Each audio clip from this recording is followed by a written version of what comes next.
Bienvenidos a un nuevo programa de Alzar la Voz, el espacio donde nos comprometemos a hablar con claridad, a señalar lo que otros prefieren callar y a poner en palabra aquello que no puede seguir en silencio. Hoy alzan la voz Silvia Cunio. Desde el 7 de octubre de 2023, Silvia carga con una herida abierta. Sus hijos, David y Ariel, permanecen secuestrados en la Franja de Gaza. Desde entonces, su vida está marcada por la espera, el miedo y la esperanza.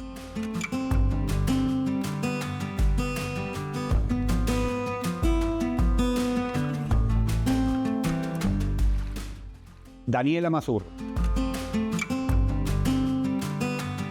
La especialista en sexología y prevención del abuso sexual analiza cómo los ataques del 7 de octubre evidenciaron el uso planificado de la violencia sexual por parte de la organización terrorista Hamás como arma de guerra.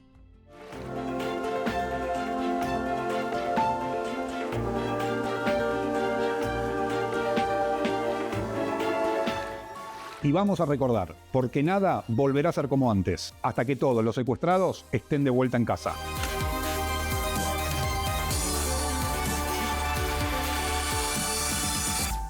Esto es Alzar la Voz, porque el silencio no es una opción.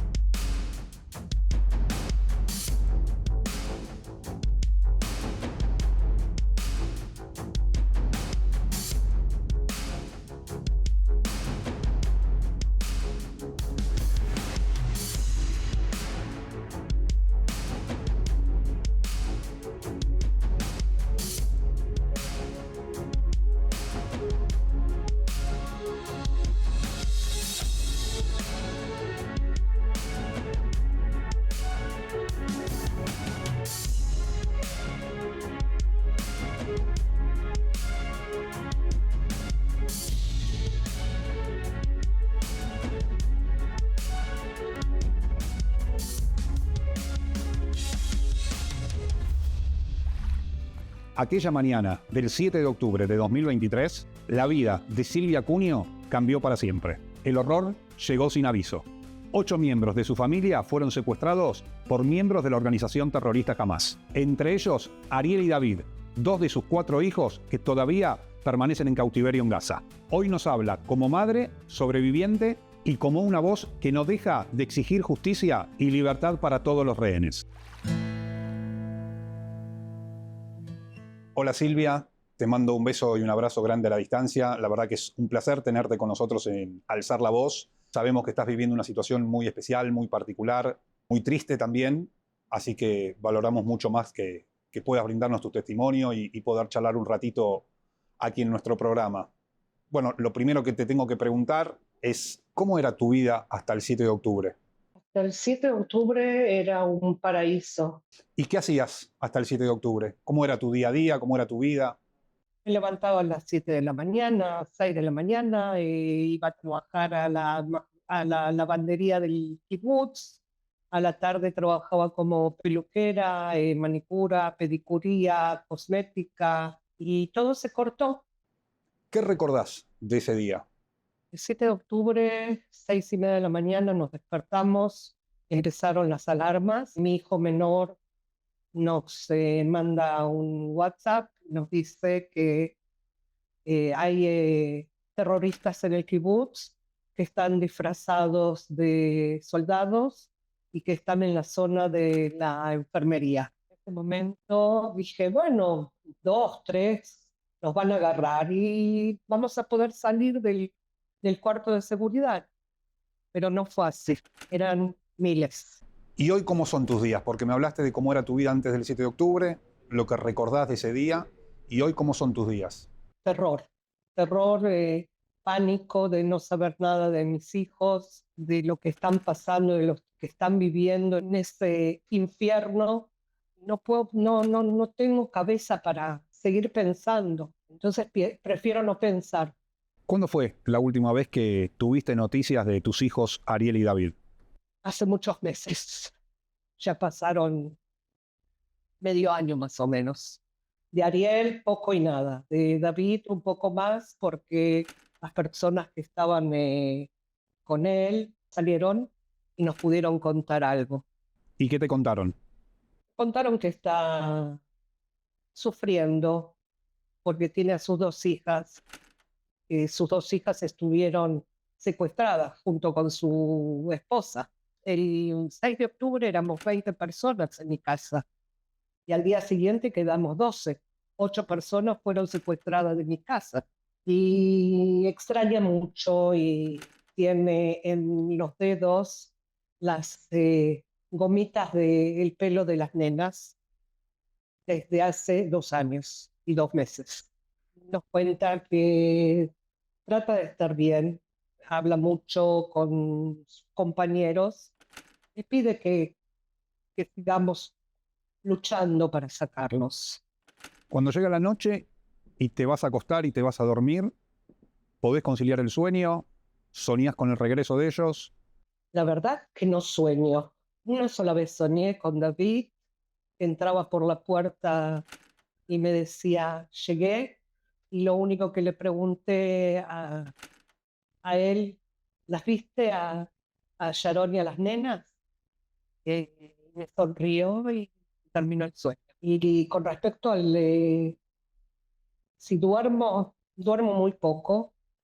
Cuando me voy a acostar es cuando ya no doy más. Lo hago a propósito para poder caer y dormirme. ¿Y cómo están tus otros hijos? ¿Qué dicen? ¿Qué cuentan? Están destruidos. Mi hijo mayor no puede trabajar. Se dejó el pelo largo, no quiere cortarse el pelo como yo. Yo también tengo el pelo muy largo hasta que no vuelvan. Ahí están, el hermano gemelo está destruido. ¿Se volvieron a juntar todos? ¿Volvieron a compartir algún cumpleaños, alguna fiesta, alguna celebración? Celebración, no celebramos nada. Ni Año Nuevo, ni las Pascuas, no hacemos nada. Nos reunimos, comemos, estamos con mis nietos, con sus hijos, y nada más. No festejamos. ¿Qué es lo que te mantiene con fuerzas? La esperanza, porque la esperanza es lo último que se pierde y, y por ellos y por mis otros hijos y por mi esposo y mis nietos, esa es la fuerza que me dan y la gente que me llama y que me abraza y que me da fuerza todos los días. ¿Cómo está la sociedad israelí hoy? Como dicen acá, el 80% está unida y quieren que pare la guerra y otros 20% que quieren entrar a Gaza. Y yo lo que digo, entren ustedes y saquen a mis hijos y a todos los secuestrados, si tanto quieren entrar. ¿Sentís que hay un poco de olvido de los secuestrados? No, nadie se olvida. ¿Y las hijas, tus nietas, cómo están? Bien, de vez en cuando tienen arranques de furia y porque ellas estuvieron ahí y saben lo que es. Y una de ellas estuvo 10 días sola, una casa de árabes. Lo único que doy gracias a Dios es que tuvo fiebre y gracias a eso la llevaron al hospital y en el hospital estaba David, Sharon y su hermana Yuli. Y se volvieron a encontrar. ¿Y ellas hablan de todo eso? No, las nenas no. Las nenas tienen 5 años ahora. Conmigo no hablan y yo no pregunto, pero hablan todo el tiempo del padre. Cuando él vuelva, de que van a estar con él y que lo quieren, que lo extrañen. ¿Imaginás ese día? Wow, sí, sí. Me imagino el abrazo y los besos que durante 2 años y 2 meses no les dimos.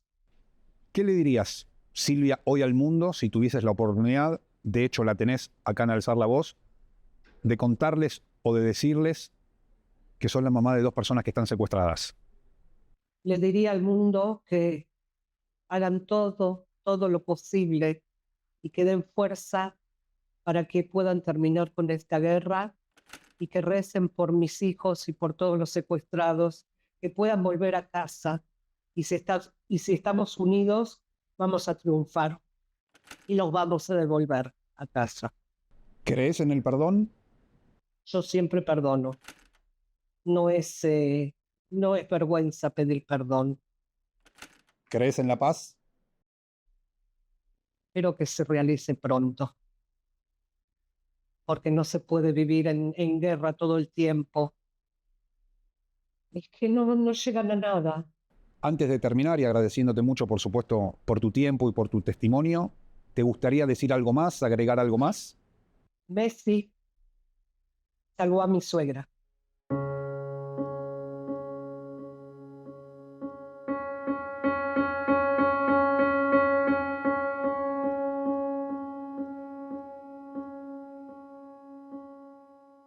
Mi suegra habló con el terrorista y le dijo que era argentina. Y él le preguntó qué es Argentina y ella le preguntó si le gusta el fútbol. Y él le dijo que sí. Y ella le dijo, ¿conoces al jugador Messi? Y él le dijo, sí, Messi, Messi. Yo nací en el mismo lugar donde Messi nació. Y la dejaron vivir por ese motivo y se sacaron una foto con ella. Y a mí me gustaría llegar a Messi a agradecerle, pedir a todo el mundo también que hagan el jueguito con la pelota y se filmen y lo manden al Facebook y a todos lados por Ariel, porque a Ariel le gusta jugar al fútbol. Lo vamos a hacer. Silvia, te agradezco de corazón por tu testimonio, por tu tiempo, por tu fuerza, por tu coraje. Desde acá, desde Alzar la Voz, te mandamos un beso y un abrazo muy grande. Que haya paz, que vuelvan tus hijos pronto a casa y que vuelvan todos los secuestrados. El proyecto DINA expuso cómo la violencia sexual fue utilizada por la organización terrorista Hamás como una táctica de guerra el 7 de octubre de 2023. De eso hablamos con Daniela Masur, especialista en sexología. Su mirada expone cómo las agresiones sexuales dejaron huellas profundas en las víctimas, sus familias y en la sociedad. Bueno, lindo tenerte después de tantos contactos vía Instagram, vía redes sociales, después de lo que pasó y de todo el sufrimiento que conlleva lo sucedido a partir del 7 de octubre. La primera pregunta que te quiero hacer, ¿cómo se explica para la gente que está del otro lado qué es la violencia sexual utilizada como arma de guerra? No empezó el 7 de octubre, es algo que tiene raíces en la historia, sabemos un montón de casos durante toda la historia de la humanidad, lamentablemente. Estamos hablando de violencia sexual, no estamos hablando de sexualidad y estamos hablando de un arma de guerra muy, muy violenta, que la víctima no es solamente la víctima directa, sino todo el entorno. Es una violencia que es utilizada en el ambiente público, por lo tanto los daños no solamente a la persona, sino también a los testigos. Es una forma de demostrar esa violencia, ese control en el otro, es una manera de humillar brutalmente al que queremos hacerle mucho, mucho daño. ¿Cambia algo aunque sea violencia sexual en el contexto de una guerra a la vida cotidiana? Y sí, cambia en muchos aspectos. Cuando sucede una violencia sexual, un ataque sexual, una violación, generalmente el atacante no quiere ser descubierto, ¿no? O sea, lo va a hacer de alguna manera y va a tratar de encubrirse para no ir preso, para no recibir la pena. En el caso de la violencia sexual, en la guerra, en el caso de la violencia sexual, si vamos directamente a lo que pasó el 7 de octubre, no era una cuestión privada, no era entre dos personas. Lo contrario, era justamente afuera, en los kibutzim, o era en la fiesta de Nova o en la ruta. Y mientras más gente esté expuesta, más efecto iba a tener este arma. ¿Se puede recuperar a alguien que sufrió una y otra vez en ese contexto, en el contexto de la guerra o en el contexto de lo que pasó el 7 de octubre? ¿Se puede recuperar física y emocionalmente? Estamos hablando de muchas víctimas. Estamos hablando de las víctimas directas, estamos hablando del entorno, de los amigos, de los familiares. Mucha de la gente que sufrió esta violencia sexual no sobrevivió para contarlo y no sobrevivió y no tendrá la oportunidad de resanarse en algún momento, ¿no? Porque es lo que hay. Yo creo que lo que está afectando generalmente ahora, o sea, sí hay muchos proyectos y se trabaja muchísimo con la gente de Nova, con las víctimas, con los familiares, pero el problema es que esto sigue, como que no terminamos algo y podemos empezar un proceso de rehabilitación, como que en la vida cotidiana en este momento, con el ataque de Irán, con el ataque del norte, con los secuestrados todavía allá, como que no podemos empezar, no tenemos ese privilegio y vas a ver muchísimas víctimas o sobrevivientes, como vemos a los que volvieron después de haber sido liberados, ¿no? de allá de Gaza, que de pronto llegan y van a luchar, van a las manifestaciones, y ellos te dicen, no tengo cómo recuperarme. En el momento que tengamos ese privilegio, ¿no? de empezar a trabajar con estas personas, con estas víctimas, y sí, es un trauma, es trabajar con un trauma, es un trauma diferente, ¿no? Como que dentro de todos los profesionales que trabajamos en el campo de la salud mental y el trauma sexual, entendemos que hay que aprender muchas cosas nuevas, muchas herramientas de trabajo que no conocíamos, porque estamos hablando de un trauma que no es privado, es un trauma nacional con respecto a la violencia sexual. ¿Tuviste contacto con gente liberada, con gente que estuvo secuestrada?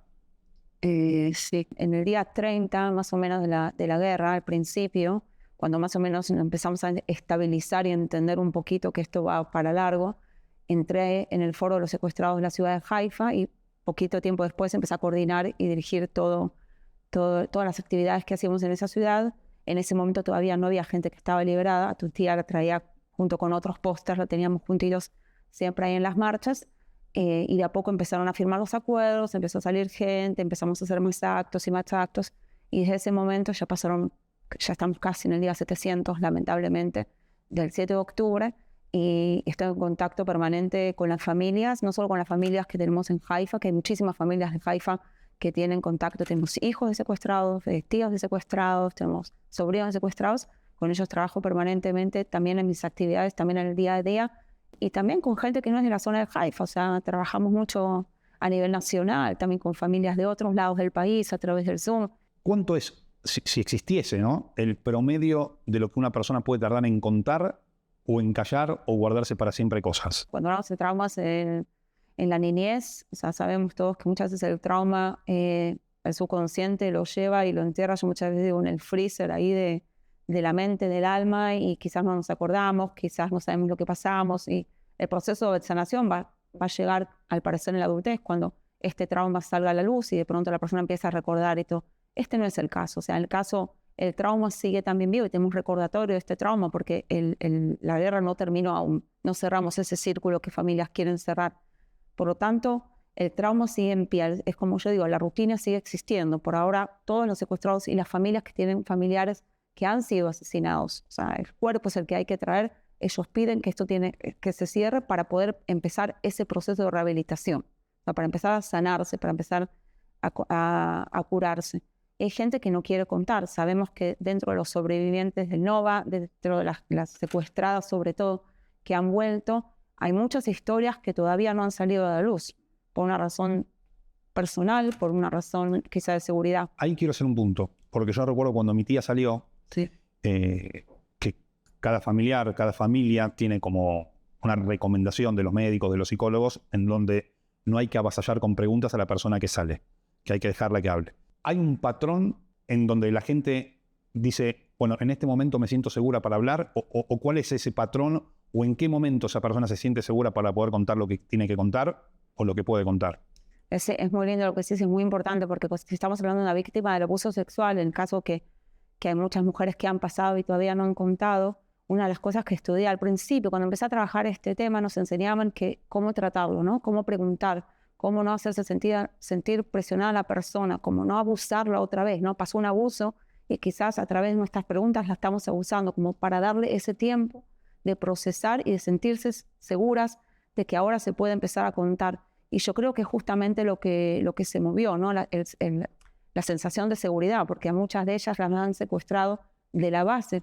Escuchamos a las soldadas que cuando se escribían con las familias decían, no se preocupen, estamos seguras. Estamos en la base, estamos seguras. Y de pronto esa seguridad pasó a ser el lugar peor para estar. O sea, como que de pronto se le movieron todos los conceptos de seguridad e inseguridad. Y al parecer cada una de ellas y de ellos también van a tener que pasar un proceso hasta que vuelvan a sentir de verdad que están seguras, porque acá no se sabe qué significa esa seguridad. Quizás yo sé que estoy segura, pero no lo siento.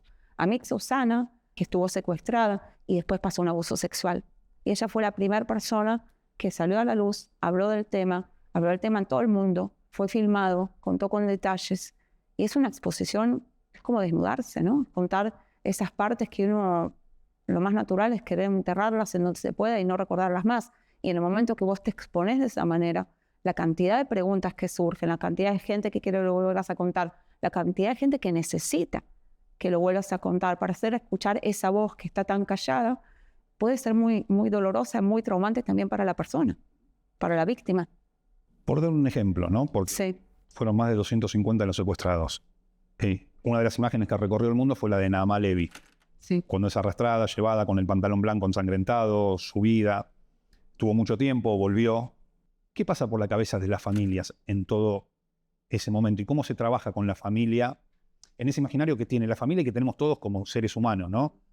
¿Sabes qué? Esa imagen, más allá de que me quedó grabada por ese momento, justamente pensaba en eso, de que esa imagen tan expuesta, esa foto que nos quedó, que fue publicada, que fue mostrada, que fue utilizada también para probar lo que estaba pasando, es una foto muy íntima, es una foto de ella que utilizamos sin permiso. Esa foto fue muy pública.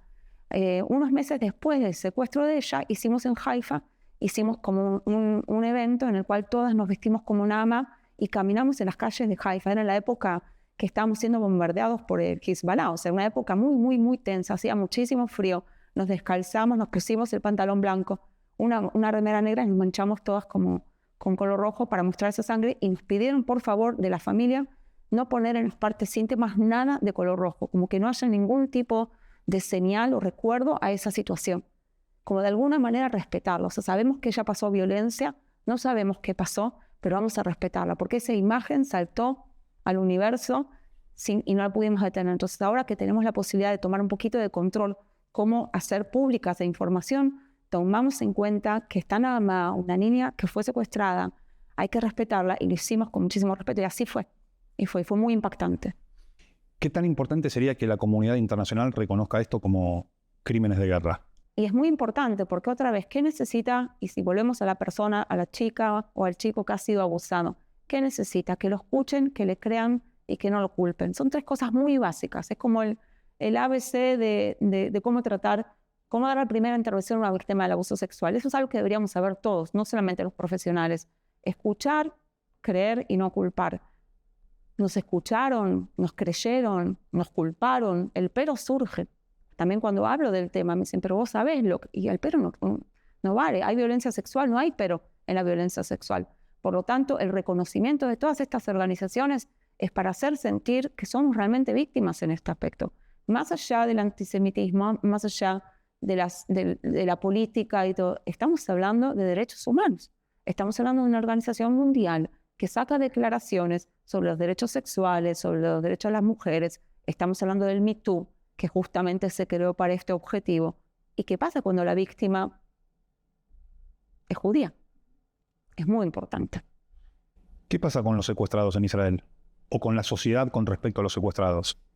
Con los secuestrados ya hemos visto las imágenes, lamentablemente, que la situación va, no sé, se dice que le quedan muy pocos días. Sabemos que les quedan muy pocos días ya hace mucho tiempo, no es algo nuevo. Las imágenes no nos sorprenden, lamentablemente.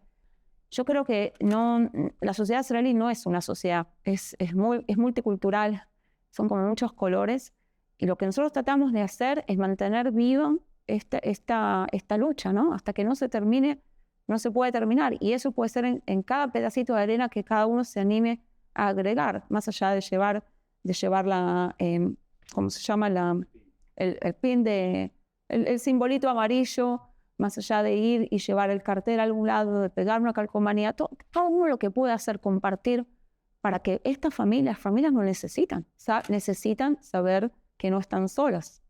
Y eso es algo que yo trato de hablar y quizás también gritar en cada una de mis actividades. No somos nosotros para las familias, somos todos una familia. Más allá de todo lo que contás y de todo lo que haces, particularmente, ¿qué haces vos para alzar la voz? Bueno, como decía, manejo el foro de Haifa voluntaria desde el principio.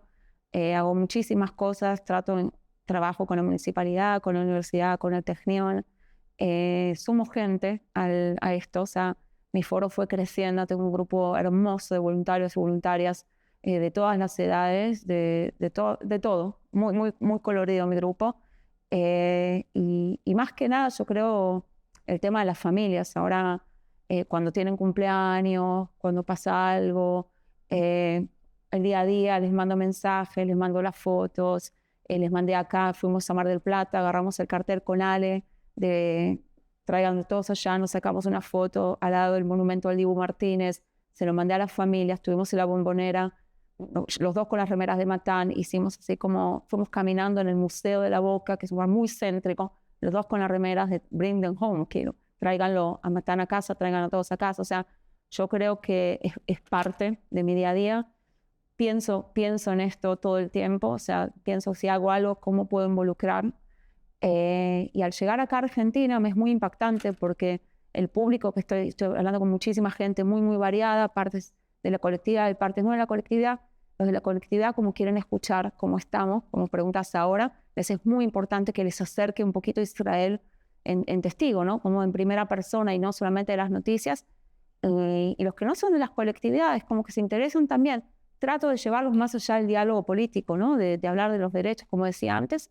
Entonces, para mí, esta oportunidad de estar acá y hablar del 7 de octubre, y hablar de la violencia sexual, y hablar de los derechos de las mujeres y hombres, más allá de su religión, es una oportunidad súper importante. Para mí también es una oportunidad de sanarme, ¿no? De esto de decir, no nos callemos la boca por estas víctimas que ya no pueden hablar, por los secuestrados que no respiran, que están ahí esperando que los salvemos. Cada oportunidad que tengo de recordar esto, para mí, me sana también a mí y me hace sentir que los traigo mío, acá despacio. Gracias, Dani. De nada. Un placer tener.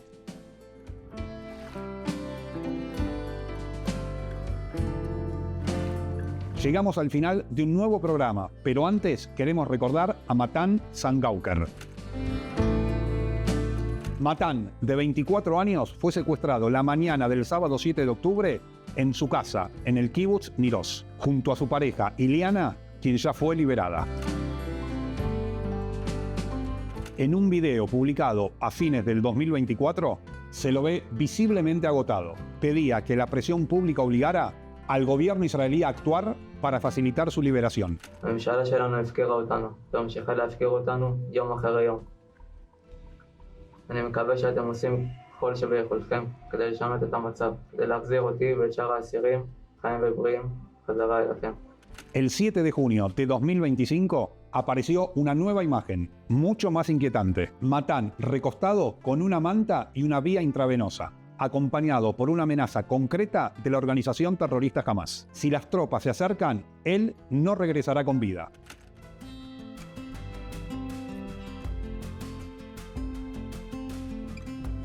Matan es uno de los 50 secuestrados que aún permanecen cautivos y que necesitamos que vuelvan a casa. Exigimos su regreso. Devuelvan a todos los secuestrados. Los estamos esperando.